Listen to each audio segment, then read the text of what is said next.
David Fyfe joins me now. He is the chief economist for Gunvor.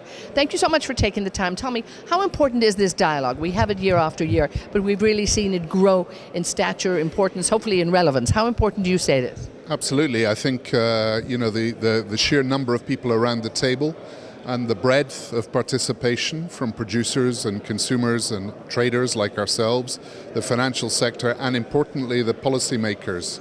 I think it's quite a unique forum to get all of those groups together talking about the challenges we face going forward. It's partly about comparing forecasts, but as much as anything, it's what themes have changed. What do we need to be looking at in terms of investment going forward? How have things changed since the last year? So it's a very welcome event as far as we're concerned at Gunvor to be part of. And of course it's a private event, so therefore you can really have frank and open discussion. This must also add to the dialogue, because you take the outlooks, compare the outlooks, compare and contrast, and hopefully see some more convergence as we've seen in the years. You've been looking at this for several years. Are you seeing a shift? I mean, are we seeing more convergence, or is it just a good opportunity to really flesh it out and look at the numbers from both sides? I think it's good to try and understand the differences between different organizations' outlooks. I don't think we should ever try and shoehorn all outlooks into the same sort of box. A bit of diversity actually, I think, promotes broader thinking. So I don't think there's any problem with diversity in terms of outlooks. We just need to understand why they're different. And I think this dialogue really does that. We try and come as close together for year one as we can, which is the springboard for any outlook going forward. But of course, any forecast is only as good as the data and the assumptions that go into it going forward. And those will inevitably vary between organizations. And again, the role of the International Energy Forum, how vital is that actually for facilitating a day like today? I think there are at times sometimes slightly different political priorities, policy priorities between producers and consumers, and I think the IEF has proven that it can act as an honest broker, if you like, in bringing those bodies together. The dialogue existed before the IEF existed, but it's been enhanced by the presence of the IEF. And events such as this, which are pulling people from all corners of the globe. So I think it's a facilitator, and it makes the dialogue easier and more productive. Again, people from all over the globe, and a very diverse group too. You talked about the policymakers, the companies themselves, the IOCs, the NOCs, a lot of different people here. And how does this help inform the trading community for your role when you're really examining these numbers?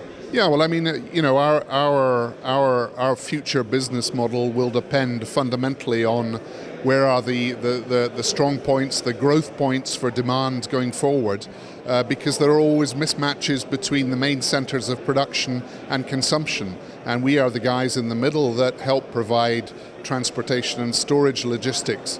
So if that perception about where growth is going to be and which products are going to be growing, clearly that affects our business model going forward. So it's very important for us.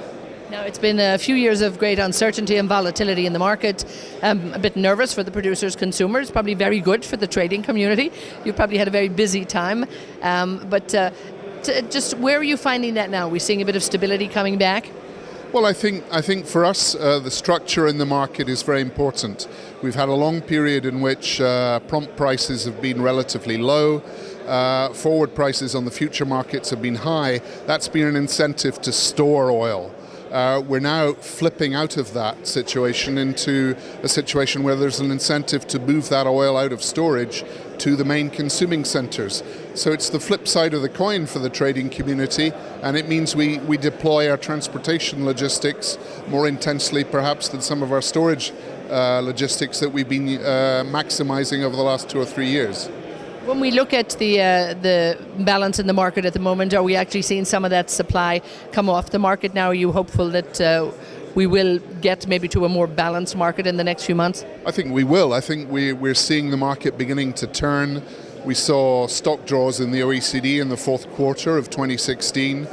We would expect for oil as a whole that will continue through 2017. So we're going to end 2017 with lower levels of inventory, less of a surplus than we saw at the end of 2016.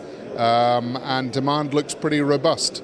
So I think, there's plenty of reasons to be quite optimistic about the market going forward.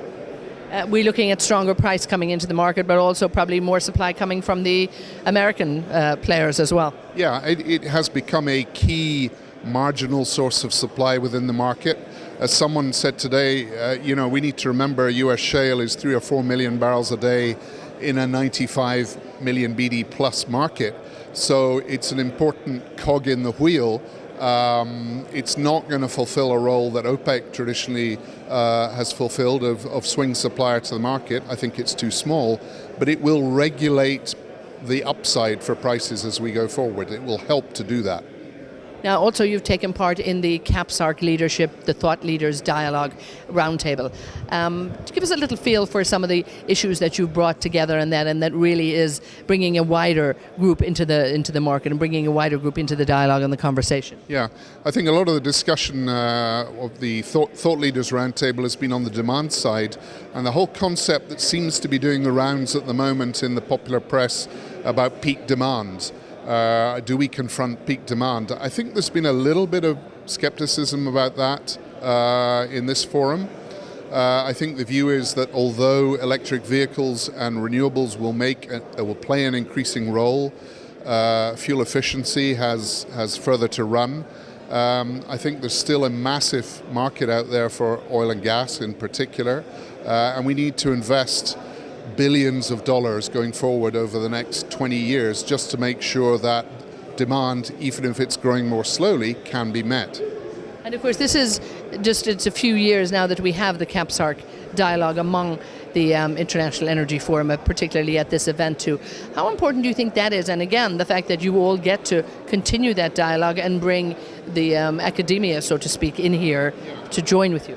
Well, I think it allows us to examine more closely some of the new technological solutions that people are talking about in terms of reducing the carbon footprint, whether it's in the fuel mix that we use or the way we manage the carbon that is generated from burning hydrocarbons. And I think getting the viewpoint from those at the cutting edge of research and development is very valuable to provide pointers as to where we may be headed in the years to come.